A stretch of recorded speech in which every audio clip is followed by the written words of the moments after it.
Guys, and welcome to this video training on how to nail down your audience.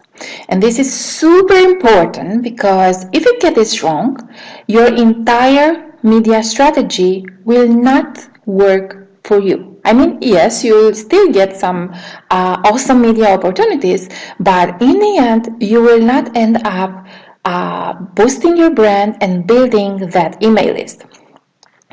Also, today I will share with you a very simple 1-minute exercise you can do to come up with, instantly, to come up with another 2 or 3 or even 4 different audiences that you can target with your media strategy and that you probably haven't considered before. And yes, this will work for any market, so any niche under the sun. Okay, so let's begin. So what's the first step in putting together your winning media strategy? Of course, as you can see on the screen, the first step is getting to know who your audience is. And I'm sure that, if you already have a business idea, then you probably know what is your audience. Who are all the people who have the specific needs that you can meet, you can solve with your programs, products, or services. So this is your general audience. Now, I want to give you some tip here and encourage you to go beyond your initial idea about who your audience is, because your target audience is not only your potential client, but also the person that influences your potential client. And I will give you a quick example here so that you can understand exactly what I'm talking about. So let's say that you are a therapist and you focus on working with people with who have depression. So basically your main audience is those people who are fighting depression, right? These are your potential clients. But also your secondary audience is their family, their friends, and maybe even their employers, because all these people, can influence your potential client to reach out to you, to look for a solution to their depression. So you should really consider those two main audiences when you set up your media strategy. So remember, have a clear picture on who is your potential client and who are the people that can influence your potential client to reach out to you. Then, another smart and very efficient thing to do next is to go even beyond these two initial audiences, and you can and you should expand on these original audiences so that you have a much wider media menu to pick from in the end, because in this way you will increase your media success. So basically, I look at getting media opportunities in the same way as a career coach looks at how you get a job interview. So basically, a great career coach would advise you to send as many CVs out there as you can, because when you send out a lot of CVs, then you increase your chances to actually getting some job interviews scheduled, right? It's basically the same with your media pitches. So if you send 25 pitches, and let's say you have a 50% acceptance rate, so half of those editors or bloggers or podcasters are actually replying back and accepting your pitch, this means that you have secured 12 media features. But if you send 100 pitches and keeping the 50% acceptance rate, this means you have the potential to secure 50 media features, and this can really make the difference between being the person who adds 100 subscribers per month and being the person who adds 1,000 subscribers per month, right? And you want to be that person. So another benefit of increasing your audience is the fact that you'll basically become omnipresent. So you'll be visible everywhere, and this will rapidly help you to build up your expert status. And last but not least, by reaching a wider audience that you imagine you could reach, you get more brand exposures and more subscribers. Okay, so more attracts more, right? Sorry. Okay. Now, I know that this all sounds great, but I also want to give you a few examples so that you can understand how to go from your initial audiences to reach have a list of different audiences based on that you can use in your media strategy. So the first example is the example of a relationship coach.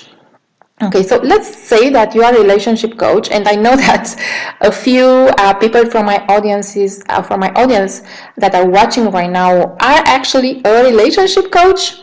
So as a relationship coach, you work with people one-on-one. Okay,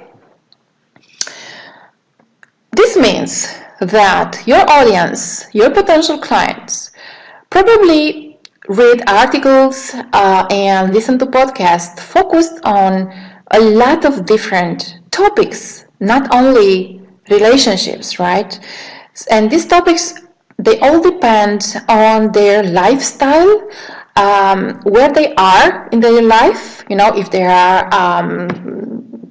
graduates, or if they already have a family, or if they are single mothers, and so on.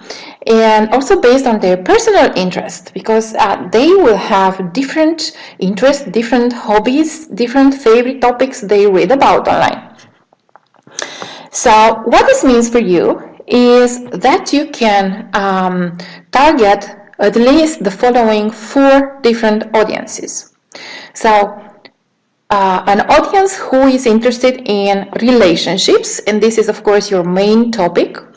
And for this audience, you can produce content like guest posts or videos or podcast interviews on anything related to relationships. You are a relationship coach, okay? So you probably have a lot of topics to talk about in this field. And then I bet that a lot of your people are interested in personal development. So you can reach out to those people by writing guest posts about what are the 3 things you should improve in yourself so that you can have more quality relationships. Okay, so this kind of angle is at the crossroad between personal development and your main topic, relationships. And then maybe some of your potential clients are parents, so I bet they are also interested in reading a parenting article, and you can reach them by guest posting on a parenting focused website where you can write about how single moms can prepare themselves for getting out there and finding that special relationship they want. And then another great example is lifestyle websites. So if your audience is also interested in lifestyle blogs or magazines, you can pitch yourself and your story and your article ideas to a lifestyle website that has a very wide, very big traffic, and you can use a fashionable story about a public person, a superstar or something, and his or her relationships, and what this can teach you. So, for example, given the recent, events, you can write something like what Meghan Markle and Prince Harry's relationship can teach you about finding the right partner. You see. So these are all things you can write about from different angles, so that you can reach a wider audience that only people interested in relationships. And let's take a second example. So let's say you are a photographer and you sell a course and also do photo shoots for your clients. So your basic audience is made up of people who are interested, another typo, interested in using photography for a wide range of purposes and in different ways. So you can target media outlets focused on the following topics: business, branding, marketing, so whatever is related to these broad business topics.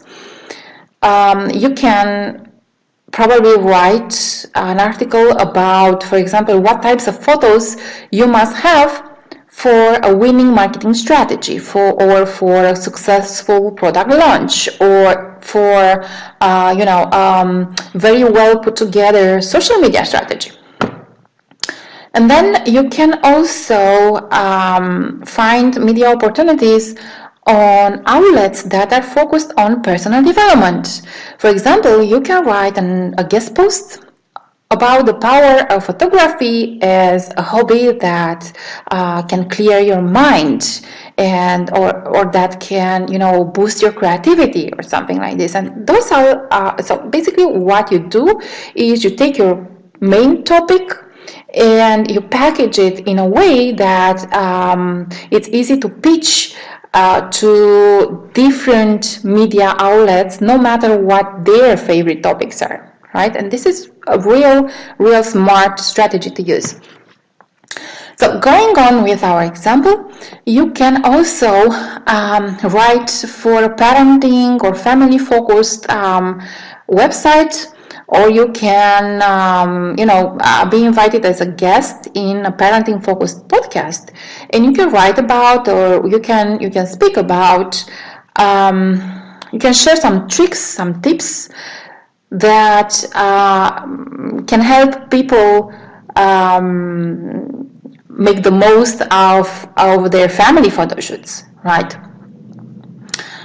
And then, of course, there is the traveling and the lifestyle market. So here you can write about how to have those Instagram perfect travel photos, right? That I bet a lot of people who are traveling and who have a presence on social media or Instagram would love to hear about. So this, I brainstormed this specific two examples so that you can understand exactly how you can use this simple exercise, this simple strategy to go from your initial main audience to expand on this initial audience and think about how you can reach even more people so that you, in the end, you have even more and better results with your media strategy. So you have some actions to take today, and rest assured that it won't take you a long time. So I estimate you'll need probably 10 minutes. So first action for today. Think about who is your main audience. So who is your main potential client? And based on that, come up with another 2 or 3 different audiences that could be interested in your topic. Okay? And then please post your results, so your audiences below this video, so that I can give you feedback. Right, so I hope you enjoyed this video training, and I'm looking forward to tomorrow's video training. So if you have any questions whatsoever, please post your comments, your questions below, and tag me so that I make sure I don't miss anything. Have a great day and see you tomorrow.